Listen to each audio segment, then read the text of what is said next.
polisi awasi distribusi bansos. Kemendes minta polisi awasi dana desa. Gubernur minta polisi bubarkan kerumunan warga. Tutup perbatasan, batasi arus lalu. Puskes minta polisi bantu awasi ODP, edukasi masyarakat, semprot disinfektan. Istri polisi minta polisi jaga kesehatan. Anak polisi minta polisi pulang cepat. Lalu polisi minta apa? Tetap bersama kami di Tourism Guru. Assalamualaikum warahmatullahi wabarakatuh. Saya Brigadir David Gusmanto, Babin Kamtibmas Desa Tirtabulu. Sebelum Anda menyaksikan video ini, terlebih dahulu silakan subscribe, like, and share. Oke? Assalamualaikum warahmatullahi wabarakatuh. Selamat siang. Saat ini saya sedang berada di kediaman Bapak Brigadir David Gusmanto selaku Babin Kamtibmas Desa Tirtabulu. Selamat siang Bapak David. Selamat siang. Masya Allah, luar biasa ya kediaman Bapak David Gusmanto ini menyambut saya dengan baik. Tadi malam saya DM beliau dan beliau alhamdulillah menyambut saya dengan baik. Terima kasih Bapak.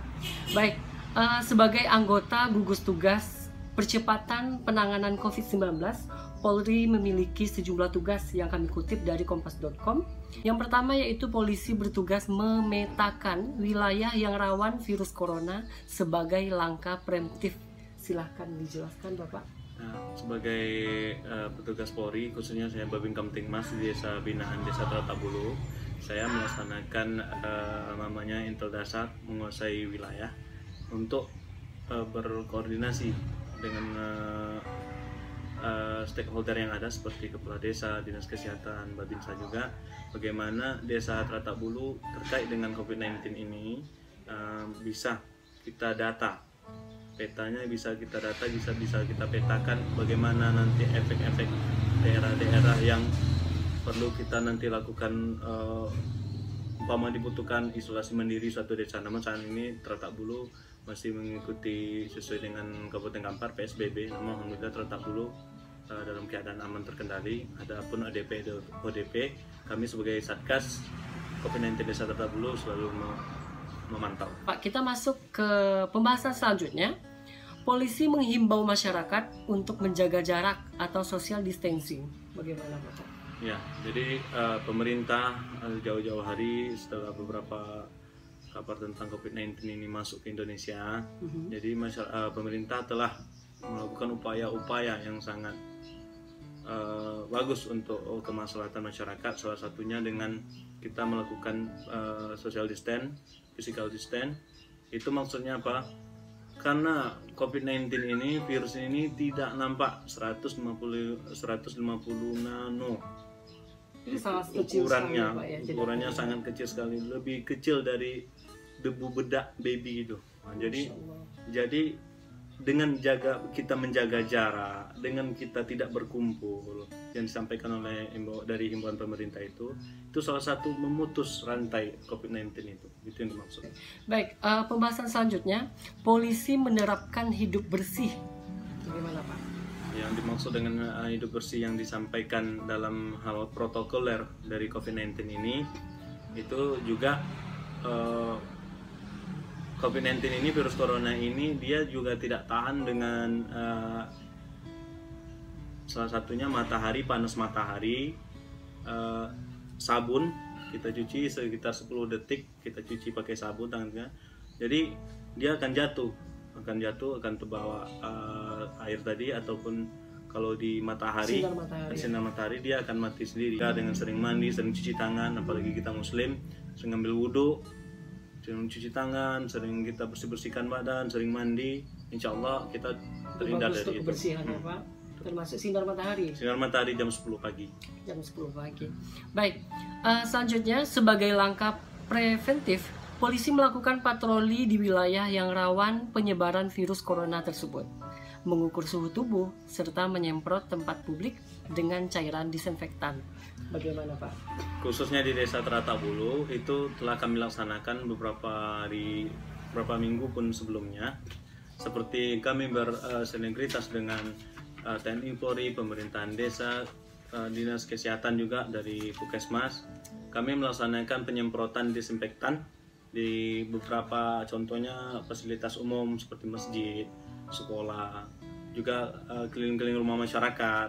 Kalau umpamanya di weekend Sabtu Minggu saya kadang turun sendiri melaksanakan penyemprotan karena mungkin ada beberapa permintaan dari masyarakat.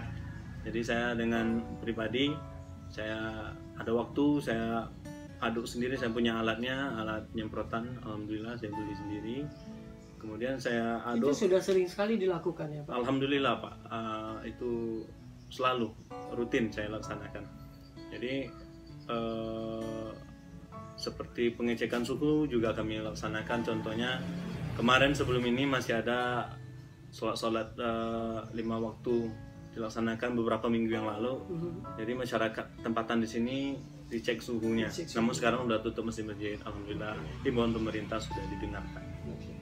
Baik, jadi Bapak David ya, Brigadir David Gusmanto ini merupakan Babin Kamtibmas Desa Tatak Bulu yang memang sangat mengayomi masyarakatnya dan sangat aktif terhadap masyarakat, peduli terhadap masyarakat, dan yang pastinya bisa menjadi sahabat bagi masyarakat, seperti itu.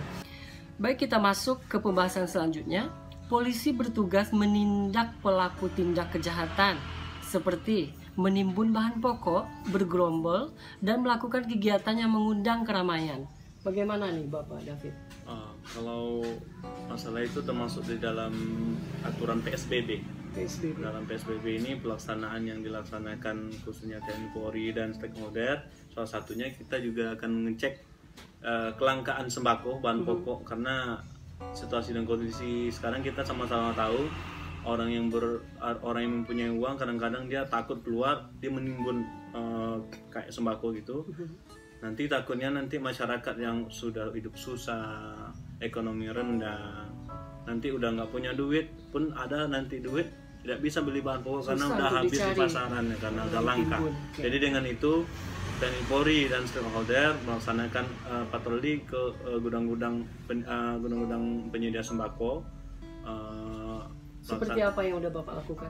Kami mendatangi seperti gudang-gudang beras, gudang-gudang sembako, minyak tersebut, berkoordinasi dengan pemilik gudang, contohnya di daerah Kertabulu sini juga ada. Apakah dipantau. stoknya masih banyak? Stok masih gitu banyak, ya? kami laporkan melalui pihak kepimpinan, via WA yang tertulis juga, bagaimana stoknya masih ada, apakah ada terjadi penimbunan. Nanti juga diberikan himbauan kepada pemilik toko agar tidak menjual dalam jumlah banyak kepada orang tertentu, karena itu termasuk penimbunan. Dan adapun nanti temuan-temuan larangan tentang PSBB itu bisa nanti penegakan hukumnya orang reskrim. Umpamanya ada penimbunan, contohnya sembako, nanti penegakan hukumnya orang reskrim. Kalau saya jujurnya untuk sosialisasi himbauan. Baik, kalau untuk kerumunan dan bergerombol itu gimana Pak?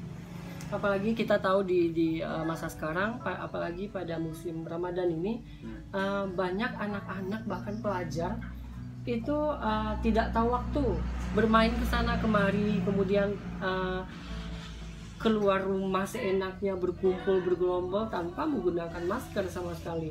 Ini bagaimana bahayanya ini Pak?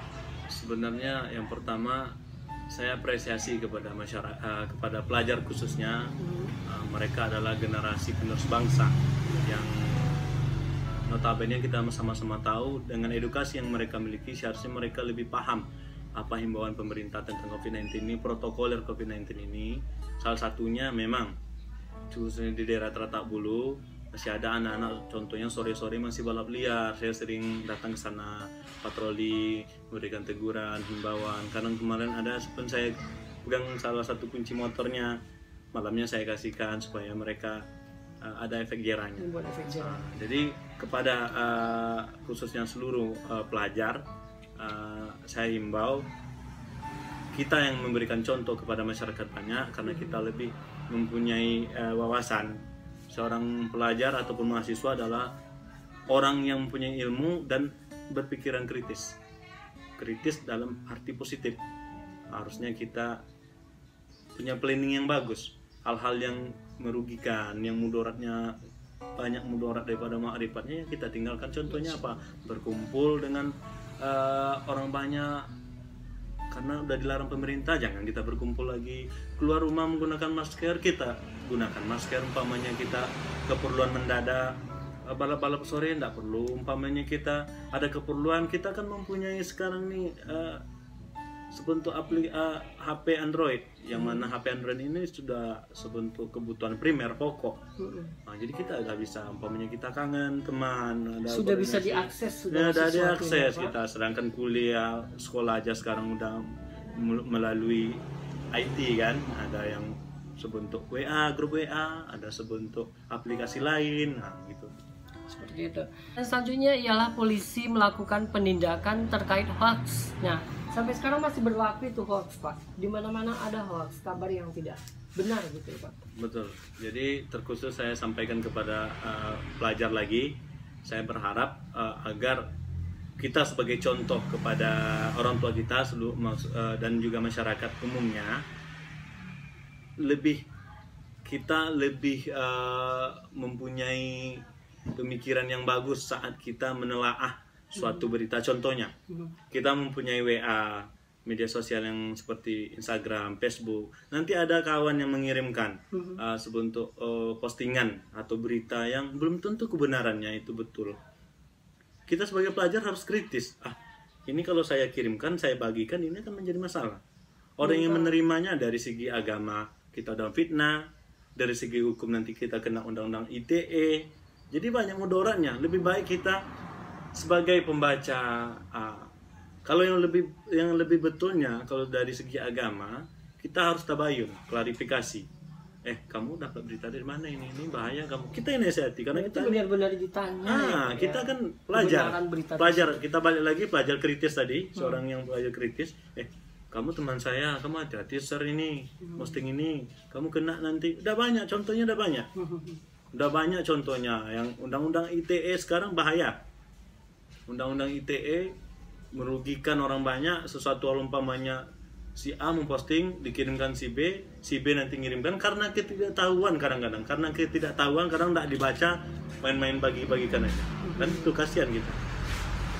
Jadi banyak sekali berita atau hoax yang belum tentu kebenarannya sudah diposting, sudah diberitahu ke masyarakat luas. Itu suatu hal yang tidak baik ya, Pak ya. Baik, selanjutnya itu yang pembahasan kita yang terakhir. Polisi bertugas menyiapkan ruang isolasi untuk pasien terjangkit virus corona, menyiapkan sarana, petugas kesehatan, hingga memberi pendampingan terhadap keluarga pasien. Bagaimana, Pak? Terkait dengan hal tersebut, itu termasuk pembahasan tentang ODP ataupun PDP. Yang pertama ODP itu orang dalam pemantauan. Pemantauan. Pengawasan sama juga pemantauan.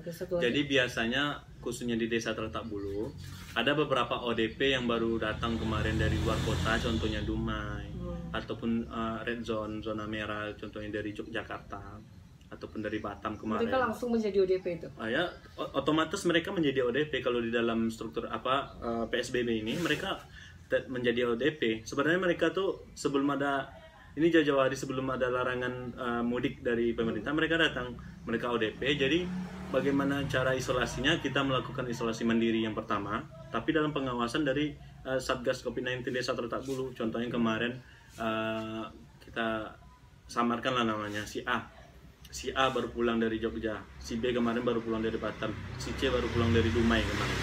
Itu kita laksanakan, kita himbau, kita kan ada grup WA Satgas COVID-19.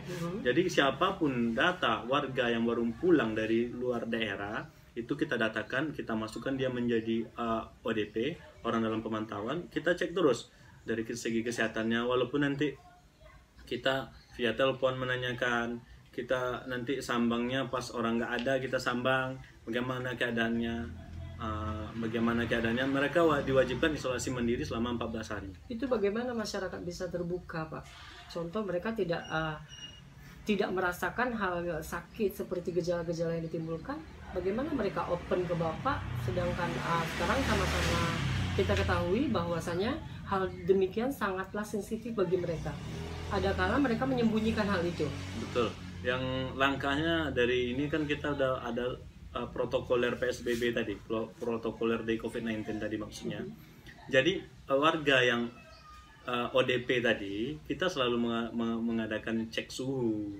Kita selalu sambang mereka. Kita kan lihat nampak dari cek suhu, kita lihat. Umpamanya dia dalam keadaan ODP, setelah 7 hari atau 6 hari setelah dia melaksanakan isolasi mandiri, kita cek suhunya di atas 37 umpamanya, kita langsung koordinasi dengan pihak rumah sakit.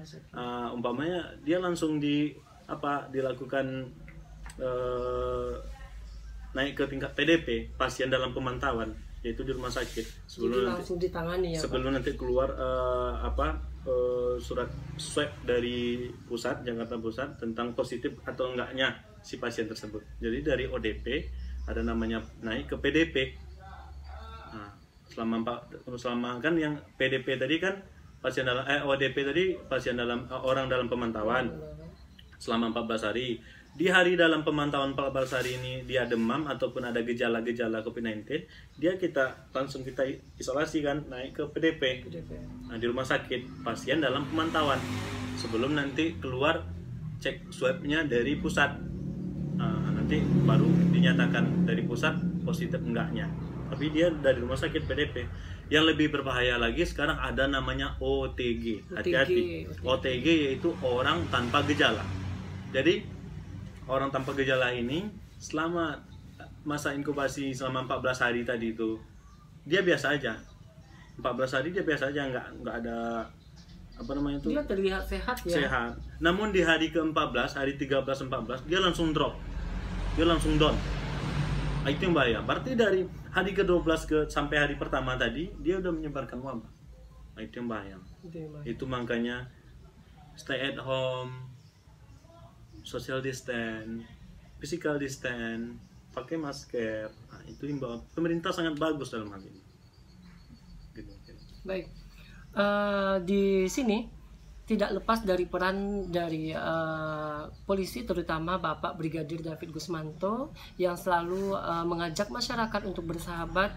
Dan ini bukan tugas yang gampang ya, karena tidak semua masyarakat open dengan kehadiran polisi. Tetapi di sini sekali lagi Brigadir David Gusmanto, salah satu Babin Kamtibmas Desa Tertak Bulu, sangat memasyarakat dan bisa mengayomi masyarakatnya, terlebih di Desa Tertak Bulu. Baik, untuk segmen akhir, kepada Bapak Brigadir David Gusmanto saya minta untuk memberikan nasihat baik kepada adik-adik pelajar, khususnya yang menonton video ini. Silakan Bapak. Nah, terutama untuk khususnya kepada adik-adik pelajar semua, jadilah contoh yang baik bagi masyarakat, karena kita seorang yang mempunyai edukasi yang lebih dari yang lain. Kemudian ikuti himbauan dari pemerintah untuk tetap stay at home, physical distance, social distance. Kemudian gunakan aplikasi, gunakan kemajuan teknologi yang sekarang ini untuk keperluan-keperluan kita. Adik-adik lebih tahu dari saya, seperti video call, umpamanya kangen kawan-kawan, teman-teman, Instagram. Tetap yang positif, jangan menyebarkan hoax, dan kejarlah cita-citamu. Jauhi narkotika. Ingat, pelaku narkotika akan dijerat dengan Undang-Undang Nomor 30 Tahun 2009 tentang narkotika. Oke guys, saat ini saya sedang berada di perpustakaan Rumah Baca Bayangkara ya, milik Bapak Brigadir David Gusmanto. Nah, sekarang saya sedang melihat-lihat buku, yang mana buku ini ada berbagai macam koleksi dari agama, inspirasi, akademik, buku, komik, novel. Nah, jadi di sini Bapak Brigadir David Gusmanto tidak hanya melakukan penanganan terhadap COVID-19, melainkan juga meningkatkan minat baca bagi adik-adik pelajar, baik yang ada di Tertak Bulu, Desa Tertak Bulu dan sekitarnya. Bagaimana Pak David mengenai perpustakaan ini? Sudah berdiri berapa lama dan bagaimana tentang perpustakaan ini? Alhamdulillah, perpustakaan ini sudah berdiri sekitar 1,5 tahun sampai 2 tahun. Niat dan tujuan kita pertama bagaimana meningkatkan minat baca dan untuk pendidikan terhadap masyarakat khususnya Desa Tertak Bulu. Alhamdulillah, niat dan keinginan kita ini disambut positif oleh masyarakat banyak, khususnya para pendidikan seperti salah satunya Ibu Kapolda Riau, Bimbing sini memberikan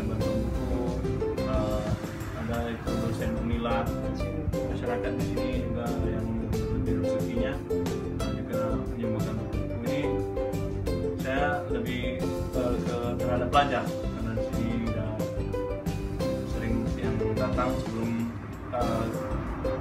situasi COVID-19 ini.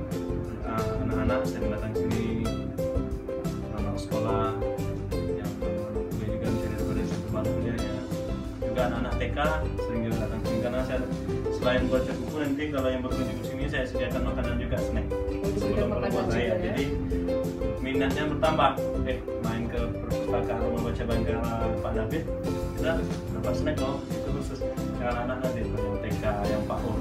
Apa motivasi Bapak membangun awal perpustakaan ini? Motivasi saya karena menurut saya seseorang yang rajin membaca, karena buku adalah jendela dunia. Jadi siapa yang rajin membaca, siapa yang rajin membaca, kita akan tahu bagaimana ternyata dunia ini tidak semudah yang kita bayangkan. Jadi tambah bodoh kita kalau membaca tuh, bukan tambah bodoh maksudnya kan. Saya pikir selama ini saya pintar, ternyata banyak kekurangan ilmu saya. Masih banyak ilmu yang kurang ya Pak. Masih banyak. Maka dengan membaca inilah kita untuk mengimbangi, mengisi wawasan kita. Kita kadang-kadang merasa saya ada pintar. Saat kita membaca yang belum kita ketahui, disitulah kita timbul, selama ini ternyata saya bodoh. Nah, itu maksudnya. Jadi dengan membaca, kita insya Allah membaca buku adalah jendela dunia. Baik, yang terakhir, apa harapan Bapak di kemudian hari? Jadi harapan besar saya terhadap pelajar dan mahasiswa khususnya, karena juga saya ini mahasiswa, saya semester 6 di Unila, Fakultas Hukum. Jadi saya hobi juga membaca. Jadi harapan saya terbesar kepada generasi muda, dengan membaca insya Allah keinginan, tujuan, pengetahuan, dan cita-cita yang akan kita impikan akan teraih. Karena segala sesuatu sekarang umpamanya masuk PNS itu ada ujian akademiknya, masuk akademi kayak kepolisian, TNI, masuk polisi, masuk ada ujian akademiknya. Wawasan kita pada semua dengan membaca itu salah satu kunci. Ini Bapak sendiri. Ya, saya yang inovasi saya. Masa depan adalah milik mereka yang menyiapkan hari ini. Baik, untuk kegiatan membaca di sini bisa diakses di Instagramnya apa? Instagramnya David Gusmanto, Babin Kamtibmas Desa Tata. Silakan David Gusmanto, Babin Kamtibmas Desa Tata. Instagram saya itu. Nanti ada baju dinas Baik, sampai di sini saya ucapkan wassalamualaikum warahmatullahi wabarakatuh. Tingkatkan niat baca.